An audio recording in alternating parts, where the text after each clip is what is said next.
2020 models guys.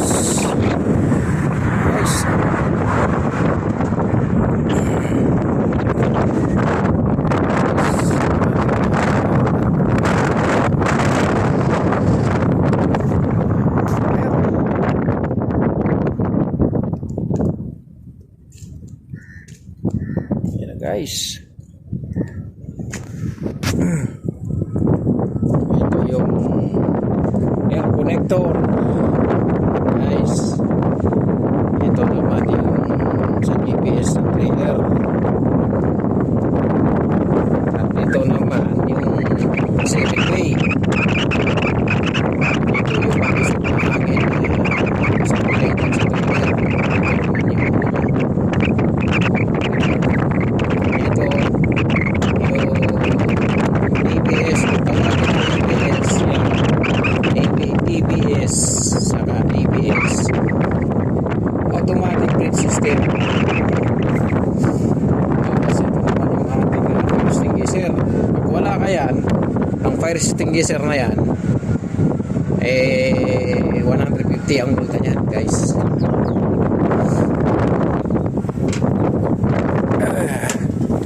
Demo tayo dito guys. Ito sa ating sasakyan.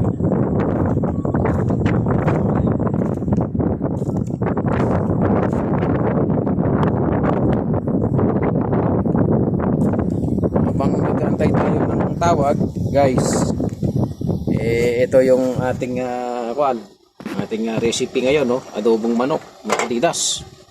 Mainit pala, mainit. Saka karing nakasahin na para kapag tinawagan meron na tayong baon guys. Shout out sa mga nagpopogian at naggagandahan ng aking mga viewers. Ito guys yung yung kikita nyo to, makikita nyo yan. Ito yan yung maxi brake ng trailer. Ito yung release nya. Ito naman yung airbag na pag yan walang karga yung trailer, tumataas itong isang gulong na to. Pag may karga, bababa yan. Ngayon naka-off yung makina, kaya nakababa to. Ayan, guys.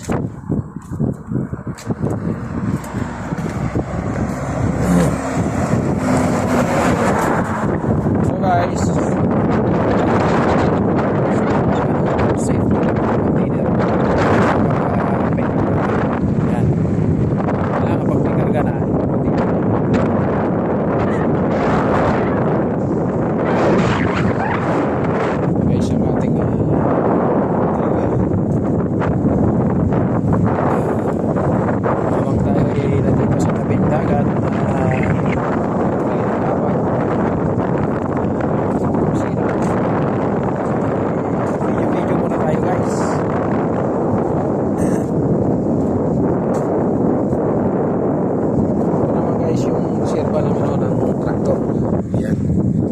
reserva ng traktor. Yung nasa kabila, reserva ng trailer yun. Ito, reserva ng traktor. Guys. Yung gulong guys ng ng trailer dito sa Saudi, ito, single tire, triple axle, oversize ang gulong. Yan, oversize yan guys. Triple axle, single tire, oversize. Ang size ng gulong na to ay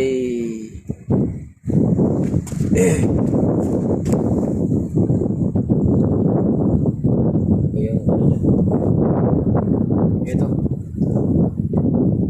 385 665 22.5 oversize.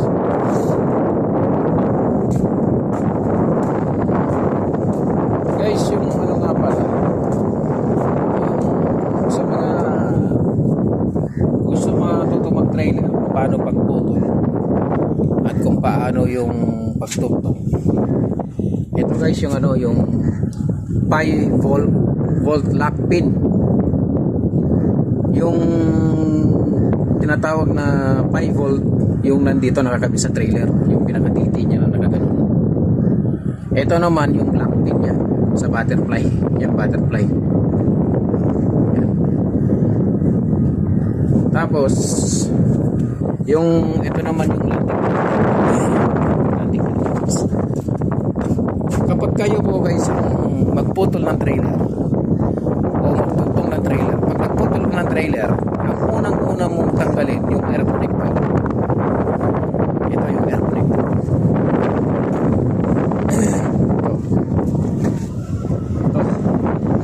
Ito yung mga air connector. Ito unang-una tanggalin mo pag nagputol ka ng trailer. Kasi kaya sinasabi ko na ito unang-una mong tanggalin mo pag nagputol ka ng trailer. Kasi yung iba, ang una nila binababa yung landing gear. Ito.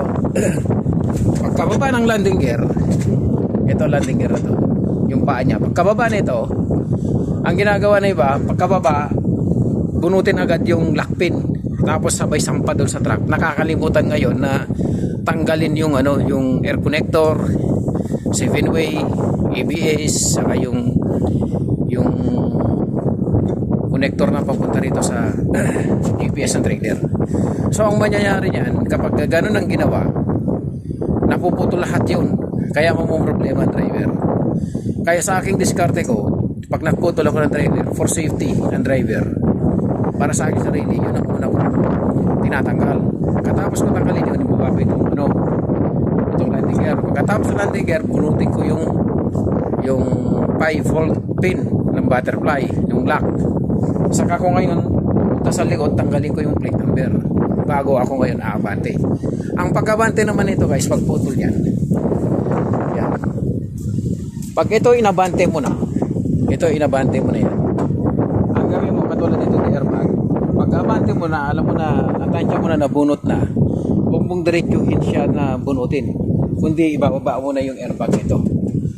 Ito, may adjustan dun sa harap nung remote niya.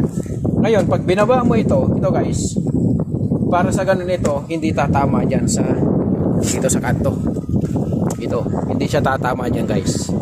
Kasi once na tumama dito yung takip ng na yan, ng top loader na yan, top loader na yan, at tumama rito, mapupunit yan guys. Problema, malaki mo rin yun. Problema mo na naman yun. So, kaya pag nagputol ako, ibababa ko yan. Saka ka diretso bunutin. Ayun, purpose naman natin guys, para sa safety sa ating mga driver at sa ating mga sarili.